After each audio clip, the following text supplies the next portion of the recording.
Jeremias capítulo 7.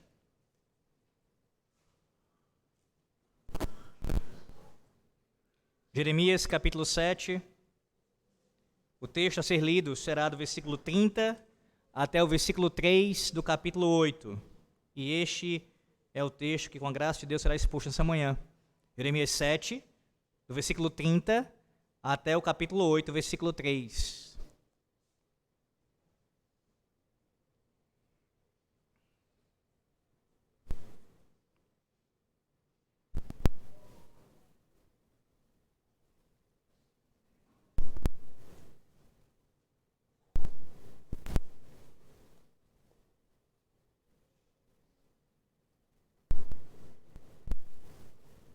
Assim diz o Senhor nosso Deus: porque os filhos de Judá fizeram o que era mal perante mim, diz o Senhor. Puseram seus ídolos abomináveis na casa que se chama pelo meu nome, para a contaminarem.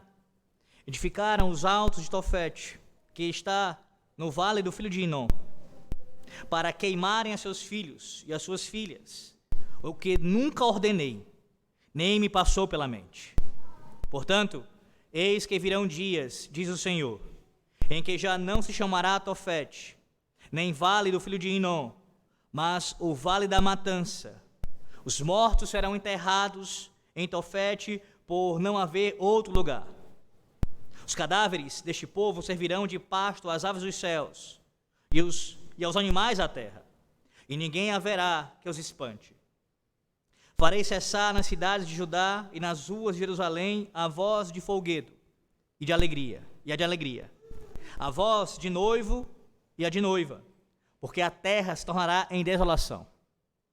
Naquele tempo, diz o Senhor, lançarão para fora das suas sepulturas os ossos dos reis e dos príncipes de Judá, os ossos dos sacerdotes e dos profetas, e os ossos dos habitantes de Jerusalém.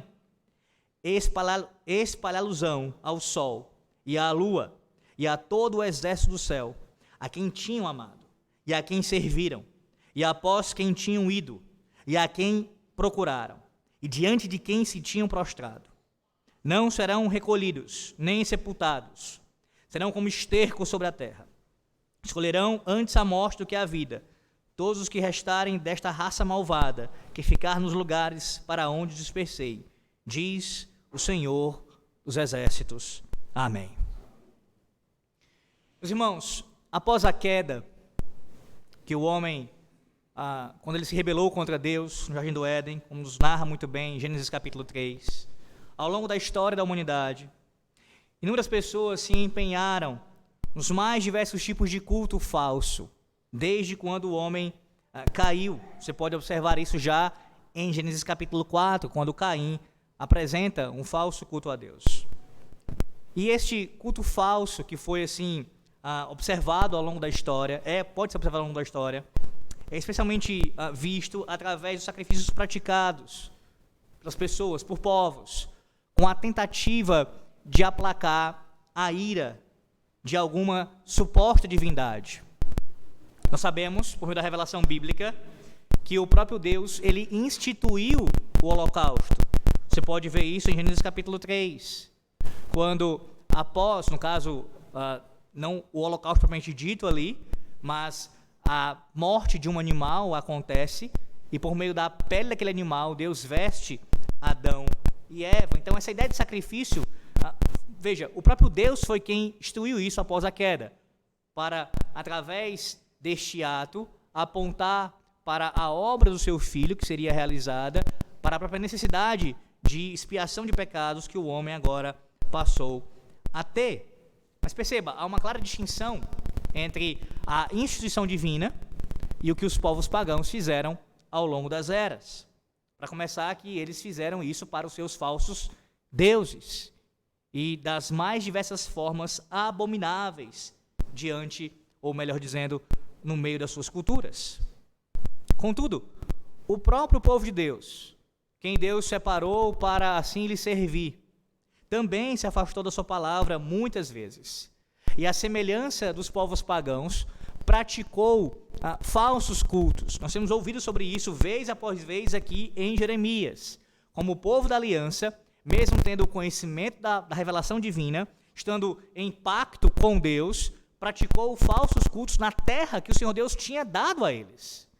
Mais do que isso, nessa manhã nós acabamos de ouvir na leitura e veremos na exposição como essa adoração falsa entrou até mesmo no templo do Senhor.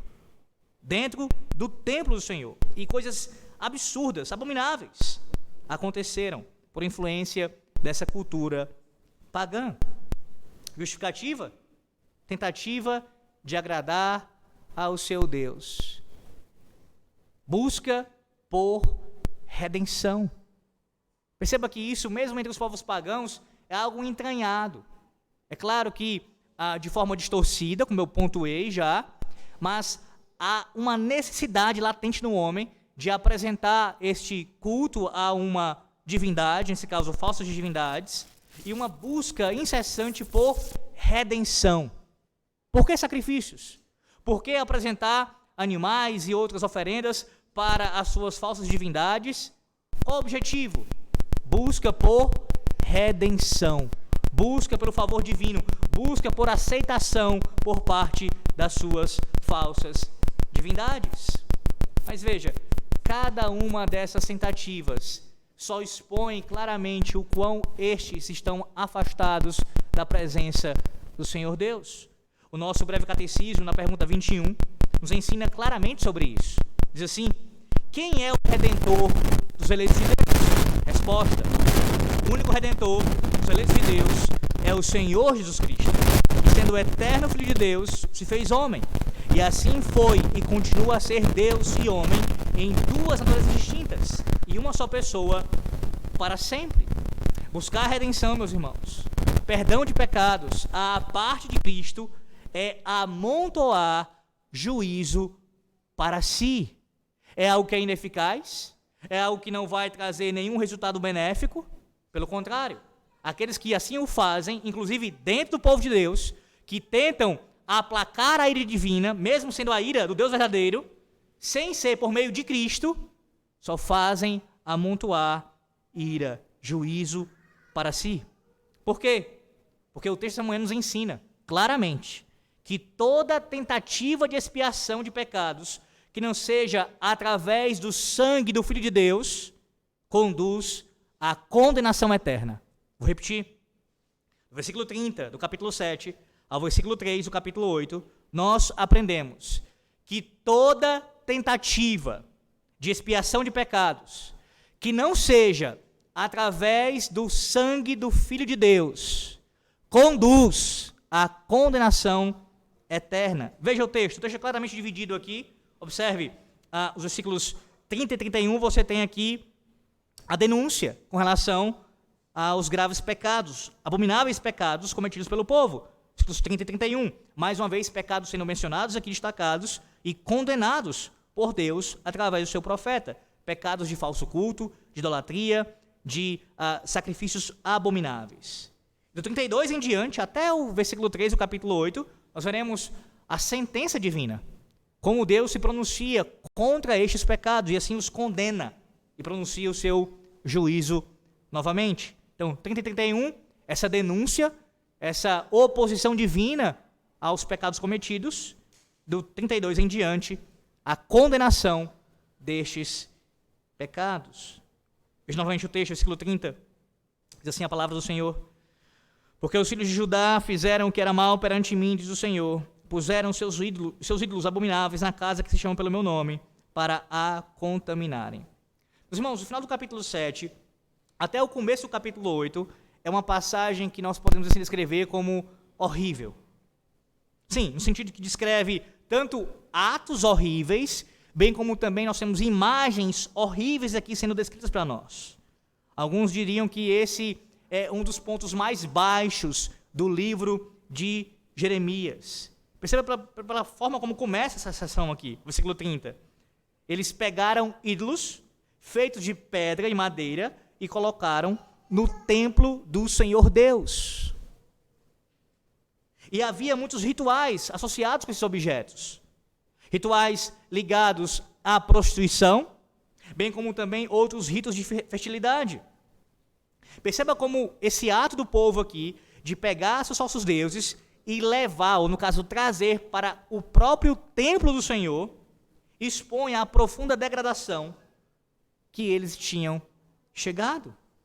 Ofensas que são inomináveis à santidade de Yahvé e à própria consagração da nação. Deixa eu lembrar você o que diz Êxodo capítulo 19, versículos 5 e 6, sobre a consagração de Israel. Êxodo 19, 5 e 6.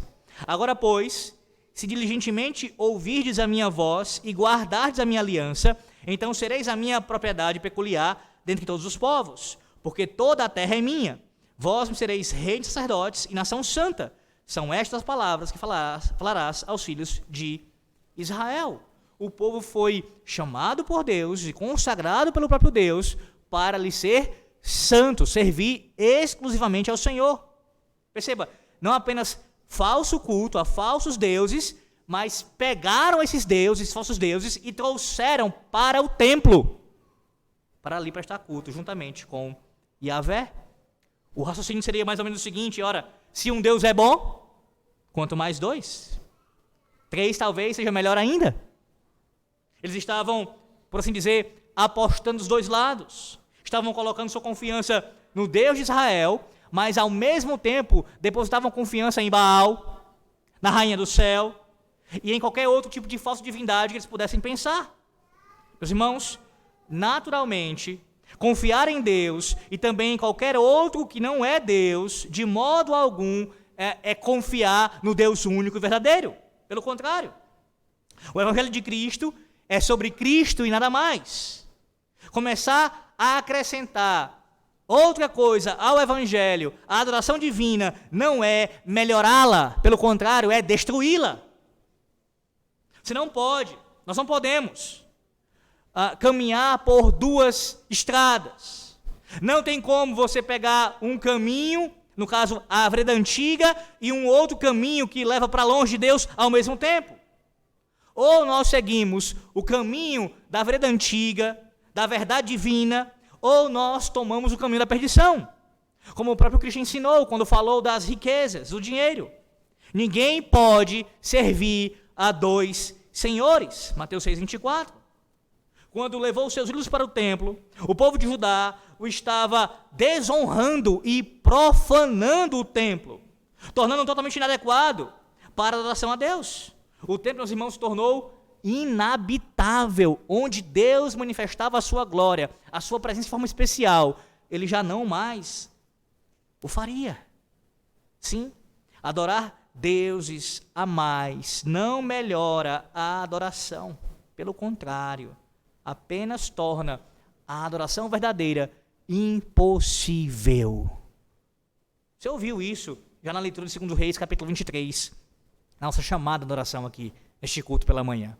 Como Deus promoveu reformas através de reis piedosos, no caso de 2 Reis 23, através de Josias, tirando todos os ídolos, os postes ídolos, o falso culto, purificando o seu culto, para que apenas ele, e através da forma como ele mesmo ordenou, acontecesse o culto solene. Quando você ouve sobre isso, nesse versículo 30 aqui, um negócio que eu quero que você medite. Quando você vê o que vai acontecer com o povo, a destruição do templo, Deus vai arrasar com eles, você consegue agora ficar mais claro para você o porquê do juízo? Irmãos, não apenas culto falso a ídolos, mas pegaram esses ídolos e trouxeram para o próprio templo, profanando a própria casa de Deus. E aí você pensa, de fato, pastor, é algo mal, algo terrível, mas o texto segue e nos mostra uma situação tão ruim quanto, ou ainda pior. Veja o versículo seguinte, 31. Edificaram os altos de Tofete, que está no vale do filho de Inom, para queimarem, a parte A apenas, para queimarem a seus filhos e as suas filhas. O que esse versículo descreve para nós é algo tão chocante que há comentaristas que eles tentam aqui ver uma outra maneira de entender esse texto. Há quem creia que não foi literalmente o que aconteceu, que o texto está dizendo aqui. Mas a grande verdade, não apenas à luz desse texto, mas de todo o contexto de Jeremias e outras passagens bíblicas que vão corroborar nesse sentido, e até mesmo provas arqueológicas que vão testemunhar dessa verdade, é que o que está sendo descrito aqui não é nada menos do que um sacrifício infantil. Na verdade, inúmeros sacrifícios infantis, que eram particularmente prestados à falsa divindade chamada Moloque. Tofete, aqui o nome dado ao local, veja, não é o nome de uma falsa divindade, mas é o local que tem como tradução, poderia ser o local do fogo, ou forno para cozinhar. É essa a ideia do nome, Tofete, que é vindo de uma palavra aramaica. E aí escute bem a descrição que um rabino, um judeu, ele dá do que acontecia nesse local.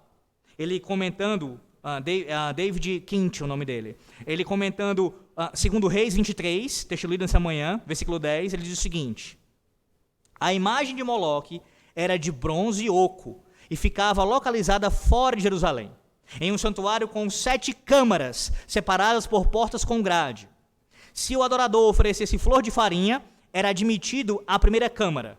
Se oferecesse uma pomba ou uma rola, era admitida a segunda. Se oferecesse um cordeiro, a terceira. Se oferecesse um carneiro, a quarta. Se oferecesse um bezerro, a quinta. Se oferecesse um boi, a sexta. E quem oferecesse seu filho podia entrar na 7ª câmara, onde ficava o ídolo. A face do ídolo era como a de um bezerro, e suas mãos se estendiam como as de um homem que recebe algo de seu próximo. O fogo era aceso, e os sacerdotes levavam a criança e a colocavam nas mãos de Moloque. Presumivelmente, o metal era aquecido por dentro, onde queimava até morrer. Atentos para isso. Enquanto isso acontecia, o sacerdote ficava batendo tambores para que o pai não ouvisse os gritos do filho e tivesse pena dele.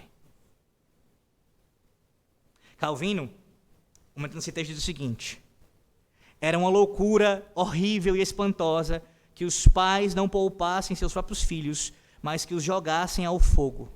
Eles devem ter sido apanhados por uma fúria diabólica que os fizeram despojar-se de todos os sentimentos humanos. Veja que essa fala de Calvino não significa necessariamente que aqueles pais estivessem endemoniados. É claro que estavam sob influência demoníaca, não tenha dúvida quanto a isso. Mas conscientes do que estavam fazendo.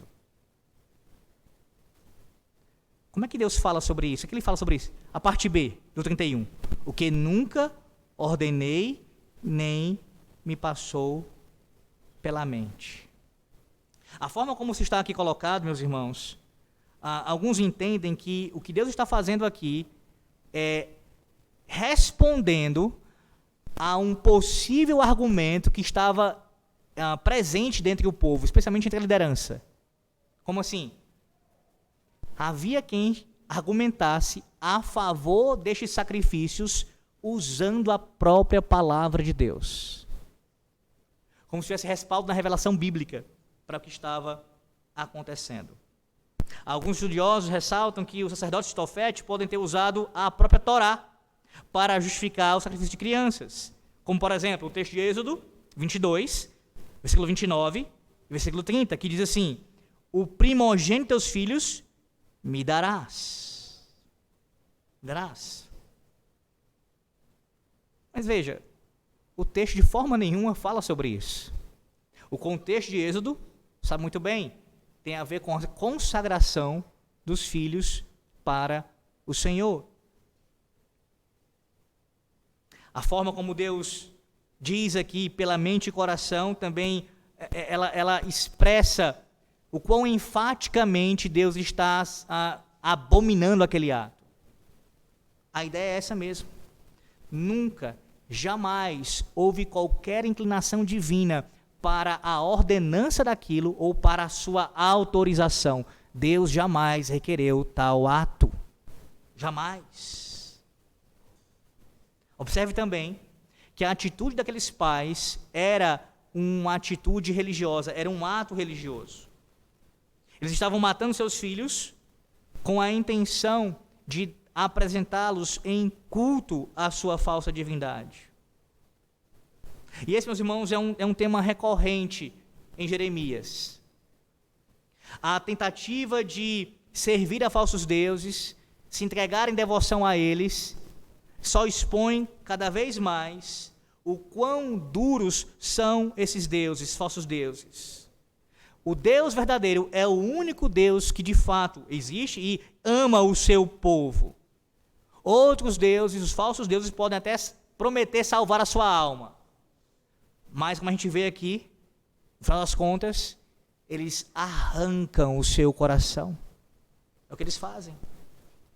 Outra verdade, nós aprendemos aqui também, é que nem tudo que é feito em nome de Deus ou com um fim de culto é aceitável a Deus, é aprovado por Deus. Nem tudo que é feito por zelo a Deus é aceitável a Ele. Mesmo que tivessem pessoas ali apresentando aqueles sacrifícios dos seus filhos também como uma oferta a Yahvé, isso não significa que pelo fato de ser feito em nome de Deus, Deus aprova. Para que Deus aprove algo em sua adoração, ele tem que ter ordenado. Algo que nunca passou pela sua mente e seu coração, jamais terá a sua aceitação, a sua aprovação. Perceba como eles estavam tentando comprar a sua própria salvação, a redenção dos seus pecados, à custa da vida dos próprios filhos. De fato, esse é um exemplo extremo aqui, mas não tenha dúvida que também isso acontece em outros tipos de caso. Ou seja, quando as pessoas tentam adorar a Deus de modo que a palavra de Deus não ensina, isso também expressa o mesmo comportamento do povo aqui, ainda que não seja, claro, através do sacrifício humano, mas a natureza é semelhante. Todo culto prestado a Deus, não ordenado por Ele, é igual a este culto aqui, em sua essência, não autorizado por Deus, salvaguardando aqui as suas diferenças de gravidade, é claro. Outra verdade que você aprende nesse texto também é que aqueles que argumentavam, com base em Êxodo ou em qualquer outro texto da Torá, de que Deus ele requeria os filhos para si, é uma clara demonstração de tirar um texto do seu contexto. O que Deus falou não tinha nada a ver com o sacrifício infantil. E nós, meus irmãos, precisamos aprender com isso. Eu sei que esse é um exemplo mais absurdo de você pensar, mas coisas semelhantes a essas ainda acontecem em nossos dias, pelo menos em termos de gravidade. Você já ouviu falar naquele caso famoso, citado várias vezes, inclusive esse púlpito já, né? No indivíduo que vai adulterar com a mulher do outro, tirando um texto do seu contexto. Mas coisas que de gravidade menor também acontecem. O texto não lido à luz do seu contexto. O que acontece? A aplicação disso traz morte, traz cada vez mais pecado e juízo contra o próprio povo. O que Deus queria do seu povo é que os seus filhos fossem apresentados, especialmente os meninos ali, para serem circuncidados e consagrados a Ele. Não era que eles matassem os seus filhos. E o que falar de Tofete no Brasil? O que falar? A gente olha para esse texto e vê aqui práticas primitivas, bárbaras, e diz assim, mas é inconcebível como é que um pai, como é que uma mãe, ainda mais eu, pastor, que sou pai, que sou mãe, como é que um pai pode pegar o seu filho, o seu bebezinho e apresentar para sacrifício? Como alguém pode fazer isso? Mas eu pergunto a você, onde o Vale do Filho de Inom pode ser encontrado no Brasil? Ou você acha que ele não pode ser encontrado em nosso país? Onde estão os altos de Tofete? Onde estão os pais e as mães que queimam os seus próprios filhos no fogo? Os irmãos do sermão de Jeremias, sobre o Vale da Matança, ele sugere importantes paralelos entre o sacrifício infantil e o aborto a pedido. Quanto mais bárbara a cultura de Jeremias parece, mais óbvias as barbaridades da nossa própria cultura se tornam. Ouça o que disse um psicólogo. um indivíduo renomado do Instituto de Tecnologia de Massachusetts, chamado Steven Pinker, ele falando sobre essa questão. Escuta o que ele diz. Escrevendo na revista The New York Times, ele diz o seguinte: o direito à vida deve vir das características moralmente significativas que nós, humanos, por acaso, possuímos. Ele segue e diz ainda: os bebês não possuem essas características mais do que os ratos. Essa é a barbárie dos nossos dias. Não se vê diferença entre um ser humano no ventre de sua mãe e um animal. A verdade é que uma pessoa, ela não precisa ser cristã para observar o quão imoral é o aborto. Qualquer pessoa, e talvez seja o seu caso essa manhã, na verdade muitos aqui assim como o meu, que já tenha se preparado para receber um bebê em casa, tenha ali feito todos os preparativos para a família, né, se adequar à nova situação.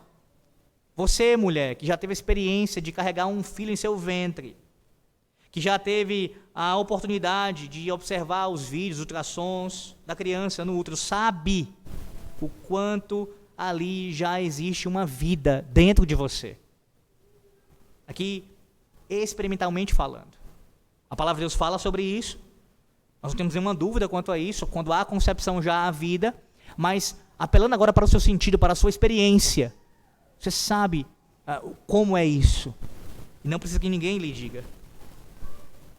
Então não há nenhuma diferença moral considerável entre o que acontecia no Vale de Inon e os abortos de nossos dias. Nenhuma diferença. Essencialmente são as mesmas coisas. Sacrifícios de infantes. E sim, possuem a mesma natureza religiosa, a mesma natureza espiritual. A mesma. O ato do aborto também é um ritual religioso, é um tipo de adoração a ídolos. Pense nos chamados sumos sacerdotes da indústria do aborto. Eles dizem às mulheres que o seu conforto físico, a sua situação econômica, os seus planos de carreira são mais importantes do que a vida do seu filho não nascido ainda. Ele vai atrapalhar a sua carreira, ele vai atrapalhar a sua estabilidade econômica, ele vai te atrapalhar em teus aspectos físicos, a tua beleza, a tua vaidade, ele vai atrapalhar. Todo aborto é um tipo de sacrifício para esses deuses ímpios. Para os defensores do aborto, ele é um ato de piedade, um ato de devoção religiosa. É um sacrifício para os deuses do materialismo e do prazer pessoal. Esse tipo de pensamento, meus irmãos, é de fato completamente imoral. Mas a única maneira de você combater algo que é de natureza espiritual é combatendo espiritualmente.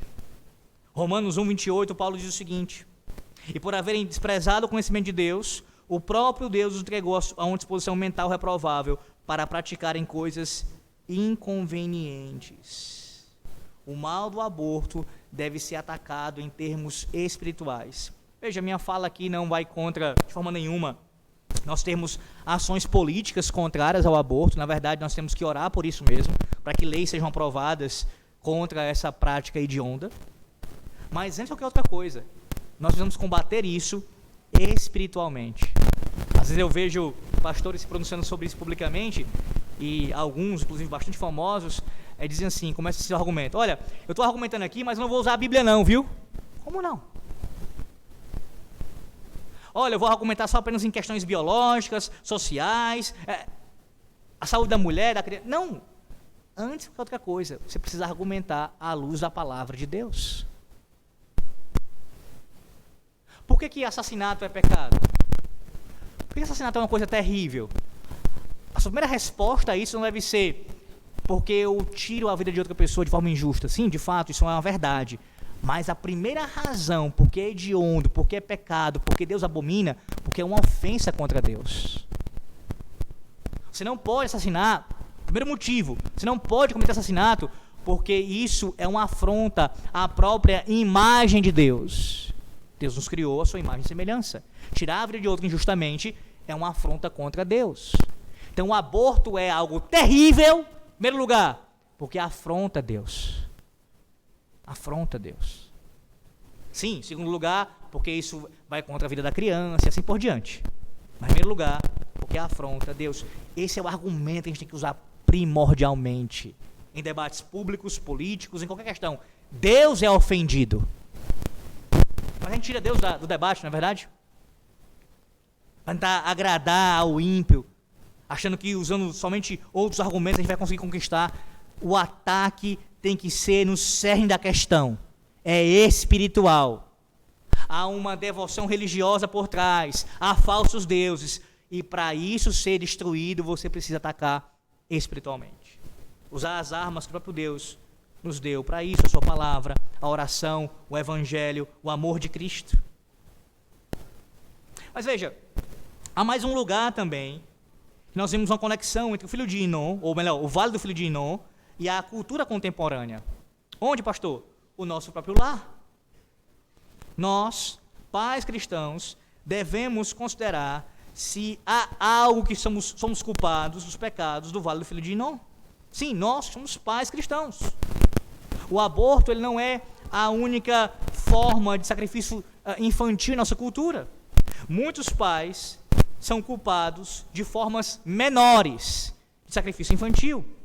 O profeta aqui ensina que é mal os pais colocarem as suas próprias necessidades e desejos à frente dos desejos e necessidades dos seus filhos. Obviamente, o vale do filho de Inom aqui é um exemplo extremo.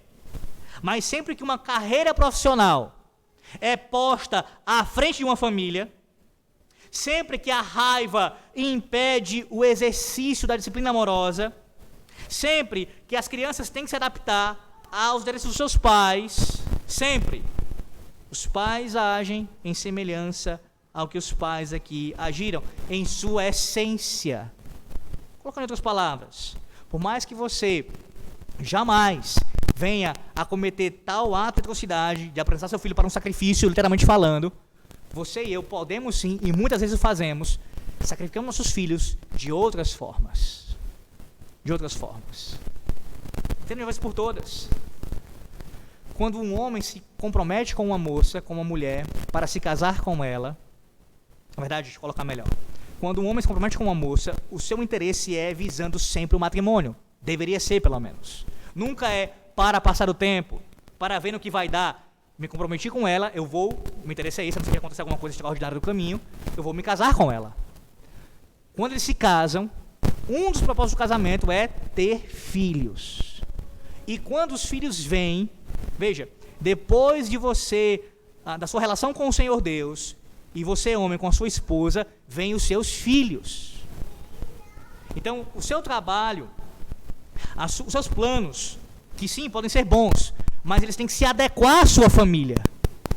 Eles têm que ser para o bem da sua família, e não você sacrificar a sua família em prol do seu trabalho.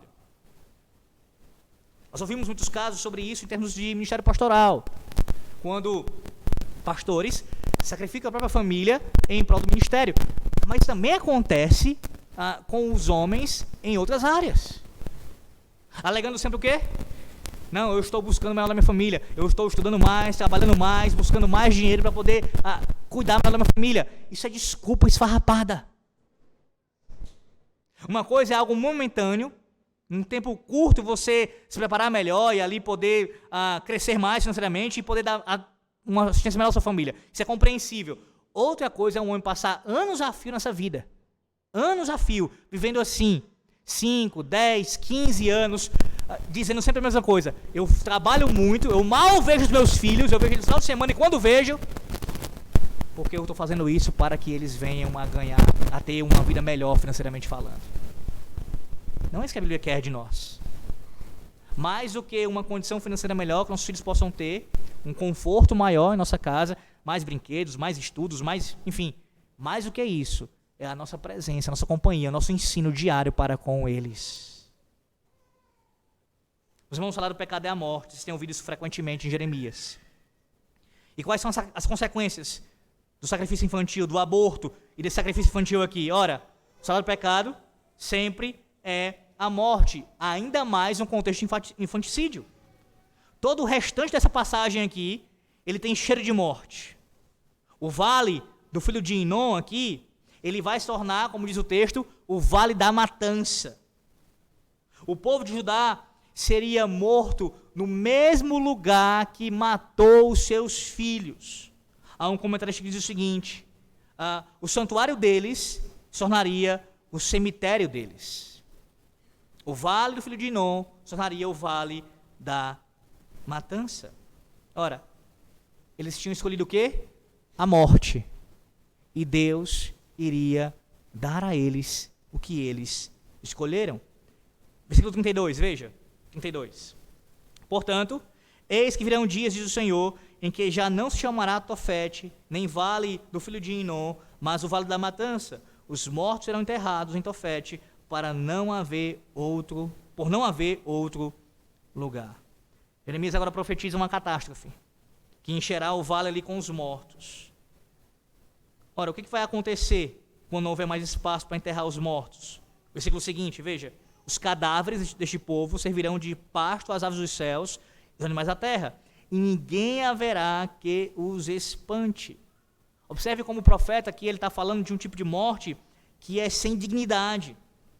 Não há espaço aqui para conduzir um enterro decente. Aqui há um sinal de maldição de Deus, mesmo depois da morte. Os cadáveres jogados por todo o vale iriam se tornar um tipo de atração aos animais necrófagos. Tanto abutres como hienas iriam ali praticar uma espécie de banquete macabro, devorando ou se fazendo ali com aqueles corpos após a morte das pessoas. Veja a sequência, versículo 1 do capítulo 8. Capítulo 8, versículo 1, pulando aqui o 34 por hora. Veja o versículo 1 do capítulo 8. Naquele tempo, diz o Senhor, lançarão para fora suas sepulturas os ossos dos reis e dos príncipes de Judá, os ossos dos sacerdotes e dos profetas, e os ossos dos habitantes de Jerusalém. Veja que há uma repetição aqui, na verdade, por duas vezes acontece de forma implícita, mas ela está presente, do termo ossos.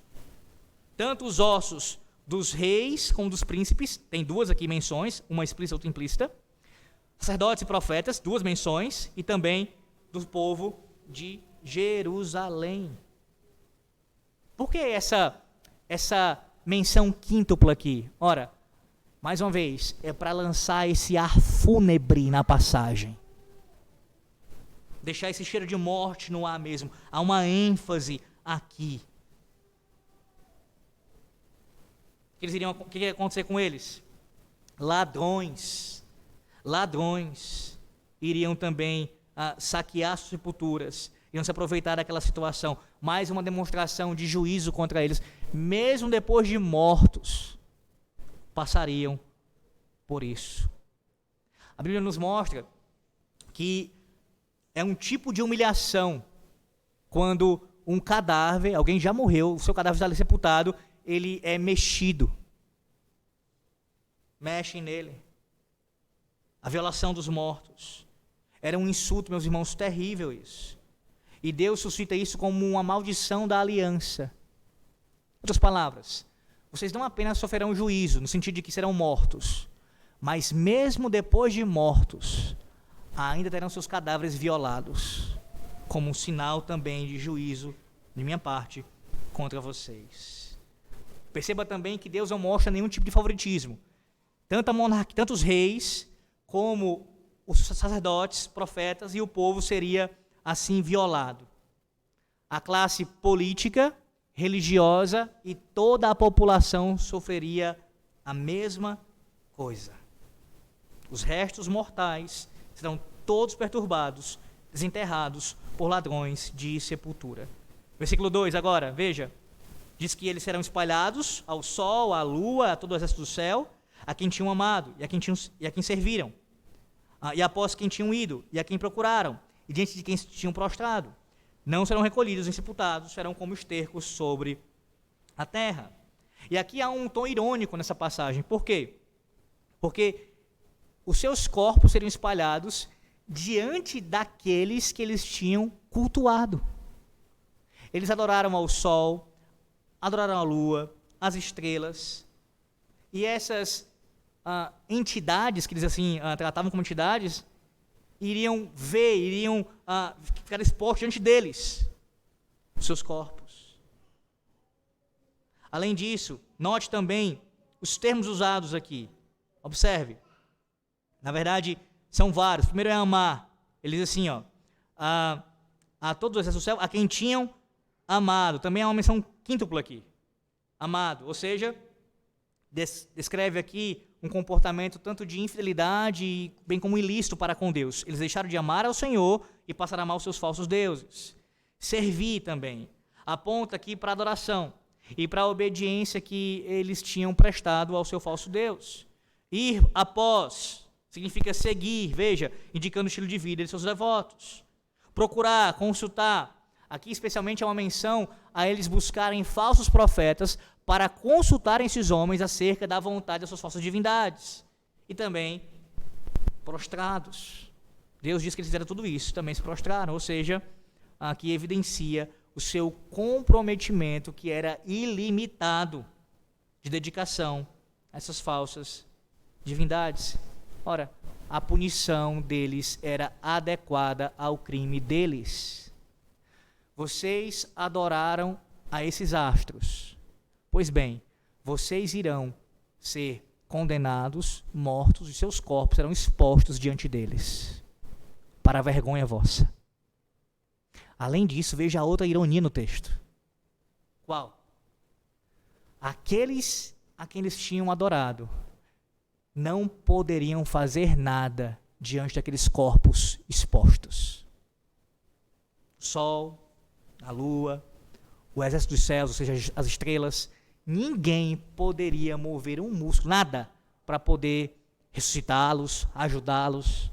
Ninguém iria ajudá-los. Mas há uma outra morte aqui mencionada, versículo 34, veja. A morte do casamento. Farei cessar nas cidades de Judá e nas ruas de Jerusalém a voz de folguedo e de alegria, a voz de noivo e a de noiva, porque a terra se tornará em desolação. Sem dúvida, meus irmãos, esse é um dos versículos mais tristes aqui de Jeremias, porque ele é um versículo que trata, novamente, a respeito da família. Você sabe, no sermão passado nós vimos como Deus falou contra o falso culto prestado no ambiente familiar, como a família se reunia, o pai, a mãe e os filhos, todos empenhados para adorar a Rainha dos Céus. E agora aqui vem um juízo contra a família, mais um descrito. Ou seja, numa sociedade onde os pais sacrificam seus filhos para o seu próprio conforto, a família está condenada.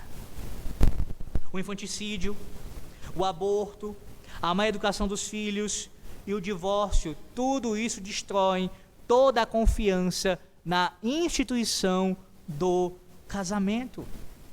As famílias que estavam unidas para prestar culto falso aos falsos deuses seriam assim arrebentadas por Yahvé, pelo juízo divino, destruídas, assoladas.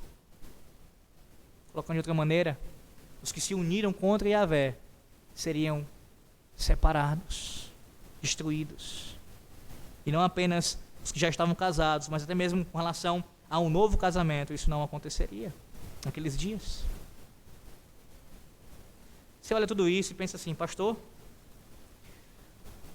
a condenação do pecado aqui é clara, nós temos adoração falsa dentro do templo, infanticídio sendo praticado, e inúmeras sentenças são dadas aqui, de coisas terríveis, não apenas eles seriam mortos, mas os corpos expostos. Eu não consigo enxergar nesse texto, pastor, graça. Eu não consigo ver. Há um comentarista que diz assim, que esse final de Jeremias aqui, início do 8, final do 7, início do 8, ele é uma fala sem alívio. Não há alívio aqui. Não há alívio. E aí você fica se perguntando, mas em outros momentos Jeremias não mostra para nós algum ar da graça? Alguma demonstração, por menor que seja, da graça divina? E por que aqui não há pelo menos um versículo que nos exponha a graça divina, mas somente condenação, somente morte, somente destruição? Ora, por que o Vale da Matança, você se pergunta, é desprovido de graça? E a resposta é óbvia. É porque o Vale da Matança, guarde isso, é o inferno. O Vale da Matança é o vale do inferno. O termo comum, meus irmãos, no Novo Testamento para inferno é Geena. A gente encontra isso lá em Lucas, capítulo 12, versículo 5, quando o Senhor fala que tem poder para lançar no inferno, sobre aquele que tem poder para lançar no inferno, melhor dizendo. Em Mateus 23, versículo 33, que é dito, condenação do inferno, a palavra usada lá é Geena. Você se pergunta, mas o que é, ou onde fica Geena, pastor? Nos dias do Senhor, aqui nessa terra, era o vale no sul de Jerusalém, onde o lixo da cidade era queimado, e por isso Cristo o usou como um exemplo do fogo do juízo eterno. Geena é a mesma palavra, só que grega aqui, no caso, para a palavra referente no hebraico, filho de Inom. Assim, quando o Novo Testamento fala sobre o inferno, está se referindo ao lugar exato onde Jeremias escreveu no seu sermão do Vale da Matança. O vale do filho de Inom é o vale do inferno. É um lugar de abominação, de maldade, de queima, de crueldade.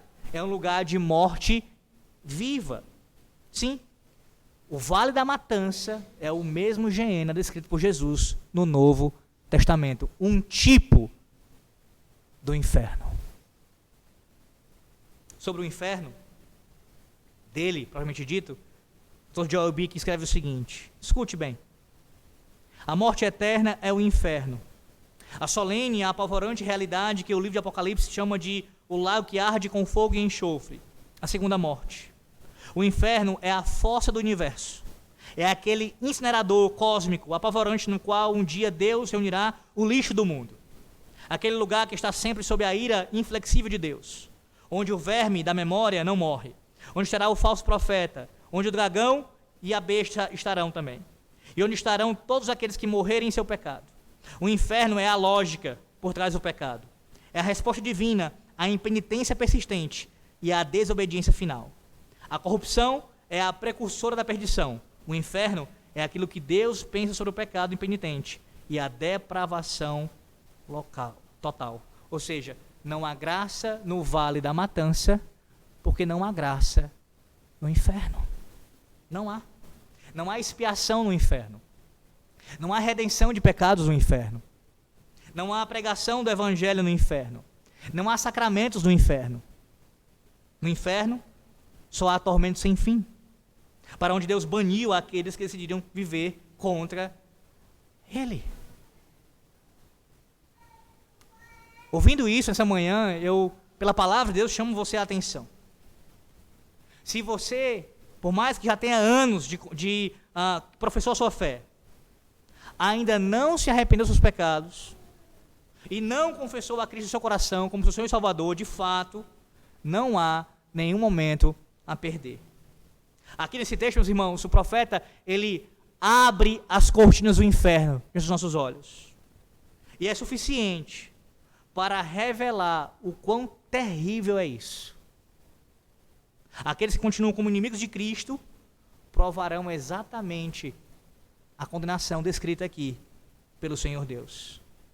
Se você não tem Cristo agora, se você não se arrepender dos seus pecados e confessá-lo agora, e se isso nunca acontecer, certamente o lugar destinado para você é o Vale da Matança, o Vale do Inferno. Se você conhece a Cristo de uma forma pessoal, a realidade do Vale da Matança para você nessa manhã deve ser de outra maneira. Você já está em Cristo, então você deve ser conduzido por esse texto, pela própria palavra de Deus, a lamentar pela vida daqueles que ainda estão sem Cristo. Sim, quem não está em Cristo, e você conhece pessoas assim, estão caminhando para o Vale da Matança.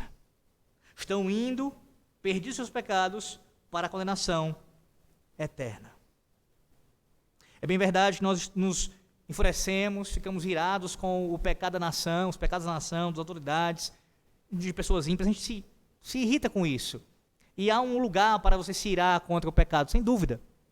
Mas antes mesmo de você irar-se contra autoridades que pecam contra Deus e outras pessoas, que você e eu, nessa manhã, sejamos conduzidos a lamentar por essas vidas.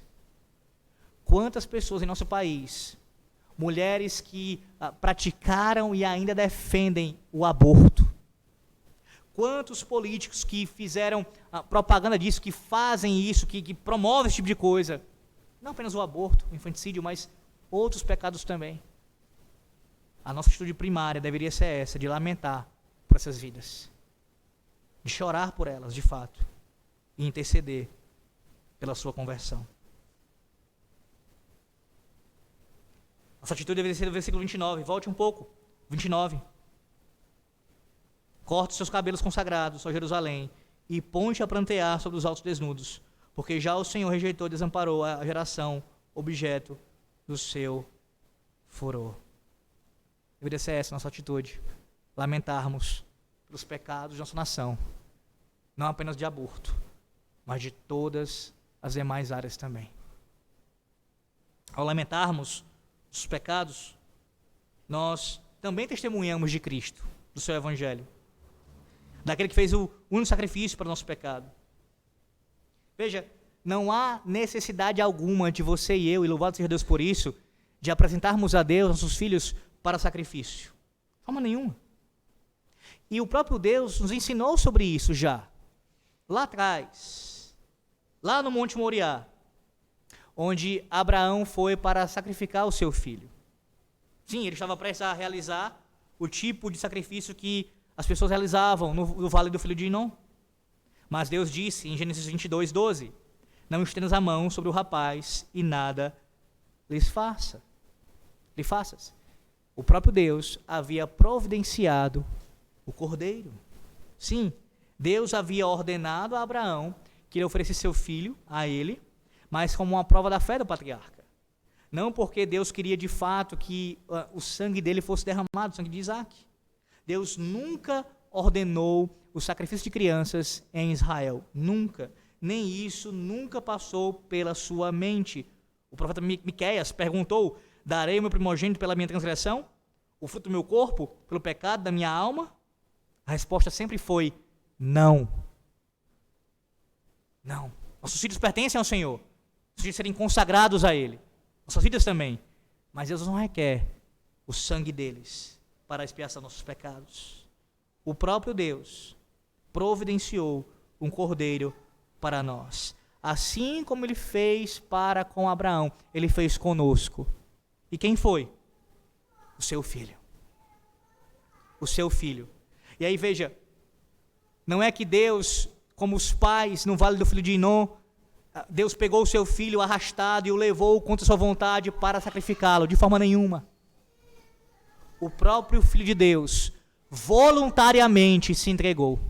Ele mesmo deu a sua vida em sacrifício por nós. Ele mesmo. Por isso, não há nenhuma necessidade de ir para o vale da matança. Não há nenhuma necessidade para ir para o inferno. O próprio Filho de Deus já derramou o seu sangue por nós. Embora não haja graça no vale da matança, há uma promessa graciosa. Eu peço que você vá para Jeremias 31. Vá lá, Jeremias 31, e veja. Uma promessa graciosa a respeito desse vale da matança. Jeremias 31, 38 e 40. Jeremias 31, versículos 38 e versículo 40. Ali no final das promessas da nova aliança é dito, Jeremias 31, versículo 38, depois o 40. Eis que vem dias, diz o Senhor, em que esta cidade será reedificada para o Senhor, desde a torre de Ananel até a porta da esquina. Todo o vale dos cadáveres e da cinza serão consagrados ao Senhor. Esta Jerusalém, versículo 40, estou agora.